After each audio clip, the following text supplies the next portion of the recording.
We recently explored facts about Hitler's early years and the path that led him to the brink of politics. From his troubled childhood to his experiences in World War I, these formative years set the stage for his rise to power. Now we take another factual journey through Hitler's political ascent to his dictatorship, leading to the Second World War, starting with his entry into politics, which can be broken down into the before and after of the beer hall putsch and the treasonous events during. 1. After World War I, Hitler returned to Munich enraged, with no official schooling or employment, and ultimately feeling deeply wronged and betrayed. He blamed left-wing politicians, communists, Jewish bankers and financiers whom he believed had made an undefeated German surrender. He was eventually appointed Verbindungsmann, an intelligence agent for the reconnaissance group that infiltrated the German Workers' Party, DAP. He made his first statement about the Jewish question and met Dietrich Eckernat, one of the party's founders, who became his mentor. The DAP changed its name to the National Sozialistische Deutsche Arbeiterpartei, also known as the Nazi Party, and Hitler designed the party's symbolic banner, the swastika, in a white circle on a red background. Hitler was now working for the party full-time, which aimed to eliminate Marxism and undermine the Weimar Republic. In June 1921, a mutiny led to Hitler's resignation, but he rejoined with the condition of replacing Drexler as party chairman and maintaining the headquarters in Munich. Hitler's vitriolic beer hall speeches began attracting regular audiences, and he became adept at using populist themes, including the use of scapegoats. 2. In 1923, Hitler attempted a coup in Bavaria with the help of World War I General Erich Ludendorff, using Italian fascism as a model. In a beer hall, he sought the support of Staatskommissar Gustav Ritter von Kahr, Bavaria's de facto ruler, along with police chief Hans Ritter von Seisser and Reichswehr General Otto von Lossow, wanted a nationalist dictatorship without Hitler. On November 8, 1923, Hitler stormed a public meeting in Munich, declaring the National Revolution and forming a new government with Ludendorff. Hitler's forces initially occupied local Reichswehr and police headquarters, but after initially agreeing, Kahr and his cohorts withdrew their support. The next day, Hitler and his followers marched to the Bavarian War Ministry to overthrow the Bavarian government, but the police dispersed them. 16 members of the Nazi Party and 4 police officers were killed in the failed coup. Post-beer hall putsch, Hitler fled to Ernst Hanfsteingel's home and contemplated suicide. He was arrested for high treason and sentenced to 5 years of imprisonment at Landsberg prison. Pardoned by the Bavarian Supreme Court, he was released from jail on December 20, 1924, after serving just over 1 year. While at Landsberg, Hitler dictated most of Mein Kampf, a blueprint for transforming German society based on race. Published in 2 volumes in 1925 and 1926, it sold 228,000 copies between 1925 and 1932. Hitler's rise to power can be broken down into the following: the Bruning administration, the Reichstag fire, the March elections, the Day of Potsdam, and the Enabling Act and the Dictatorship. 3. The Great Depression in Germany led to Hitler's rise as a political force. The Parliamentary Republic faced challenges from extremists, and the German referendum of 1929 elevated Nazi ideology. The 1930 elections resulted in the breakup of a grand coalition. The Nazi Party gained 18.3% of the vote and 107 parliamentary seats, becoming the second largest party in parliament. 4. The absence of an effective government prompted 2 influential politicians, Franz von Papen and Alfred Hugenberg, along with other industrialists and businessmen, to write a letter to Hindenburg urging him to appoint Hitler as the leader of an independent government. After 2 further parliamentary elections, Hindenburg reluctantly agreed to appoint him as Chancellor. 5. As Chancellor, Hitler fought against the Nazi Party's opponents to form a majority government. Due to the political stalemate, he asked Hindenburg to dissolve the Reichstag and schedule elections for early March.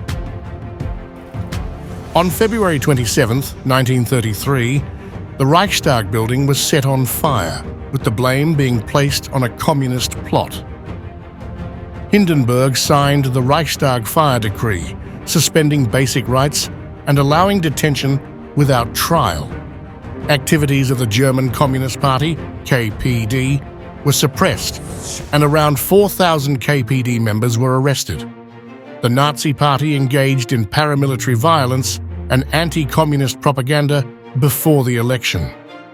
On election day, the party's share of the vote increased to 43.9%, but failed to secure an absolute majority, necessitating another coalition with the DNVP. 6. On March 21, 1933, the new Reichstag was formed in Potsdam, marking the Day of Potsdam to demonstrate unity between the Nazi movement and the Prussian elite and military. Hitler's government introduced the Ermächtigungsgesetz, the Enabling Act, to achieve political control, allowing Hitler's cabinet to enact laws without the Reichstag's consent for 4 years. The act required a 2/3 majority to pass, and the Nazis used the Reichstag fire decree to arrest all 81 communist deputies and prevent several social democrats from attending. 7. In 1933, Hitler and his allies gained control over the legislative and executive branches of government, suppressing opposition. The Social Democratic Party was made illegal, and its assets were seized. Trade unions were forced to dissolve, and their leaders were arrested. The German Labour Front was formed as an umbrella organization to represent workers, administrators, and company owners, reflecting Nazism in the spirit of Hitler's Volksgemeinschaft. The Nazi Party was declared the only legal political party in Germany on July 14, 1933. The demands of the SA for more political and military power caused anxiety among military, industrial, and political leaders. In response, Hitler purged the entire SA leadership in the Night of the Long Knives, targeting Ernst Röhm and other SA leaders who, along with a number of Hitler's political adversaries, such as Gregor Strasser and former Chancellor Kurt von Schleicher, were rounded up, arrested, and shot. While the international community and some Germans were shocked by the killings, many in Germany believed Hitler was restoring order. Hindenburg died on August 2, 1934, and the law concerning the head of state of the German Reich was enacted, abolishing the office of president and merging its powers with those of the Chancellor. Hitler became head of state and commander-in-chief of the armed forces, and the merger of the presidency with the chancellorship was approved by 88% of the electorate voting in a plebiscite. 8. By 1934, Nazi Germany was in full effect, and in August of that year, Hitler appointed Reichsbank President Hjalmar Schacht as Minister of Economics and Plenipotentiary for War Economy, in charge of preparing the economy for war. Reconstruction and rearmament were financed through Merfo bills, printing money, and seizing the assets of people arrested as enemies of the state, including Jews. The number of unemployed fell from 6 million in 1932 to fewer than 1 million in 1936. Hitler oversaw one of the largest infrastructure improvement campaigns in German history, leading to the construction of dams, autobahns, railroads, and other civil works. Wages were slightly lower in the mid to late 1930s compared with wages during the Weimar Republic, while the cost of living increased by 25%. Hitler's government sponsored architecture on an immense scale, with Albert Speer in charge of the proposed architectural renovations of Berlin. Germany hosted the 1936 Olympic Games, officiating at the opening ceremonies and attending events at both the Winter Games in Garmisch-Partenkirchen and the Summer Games in Berlin. In October 1933, Germany withdrew from the League of Nations and the World Disarmament Conference. In January 1935, over 90% of the people of the Saarland voted to unite with Germany. In August 1936, Hitler ordered Göring to implement a 4-year plan to prepare Germany for war within the next 4 years, envisioning an all-out struggle between Judeo-Bolshevism and German Nazism. From early 1938 on, Hitler was carrying out a foreign policy ultimately aimed at war. Adolf Hitler's rise to power was a complex interplay of political maneuvering, societal unrest, and the exploitation of economic woes. In our next video, we will delve into Hitler's actions during World War II, exploring the strategies, battles, and decisions that defined the conflict. We'll also examine his eventual defeat and the dramatic downfall that brought an end to his tyrannical regime. Stay tuned as we uncover the final chapters of this dark period in history.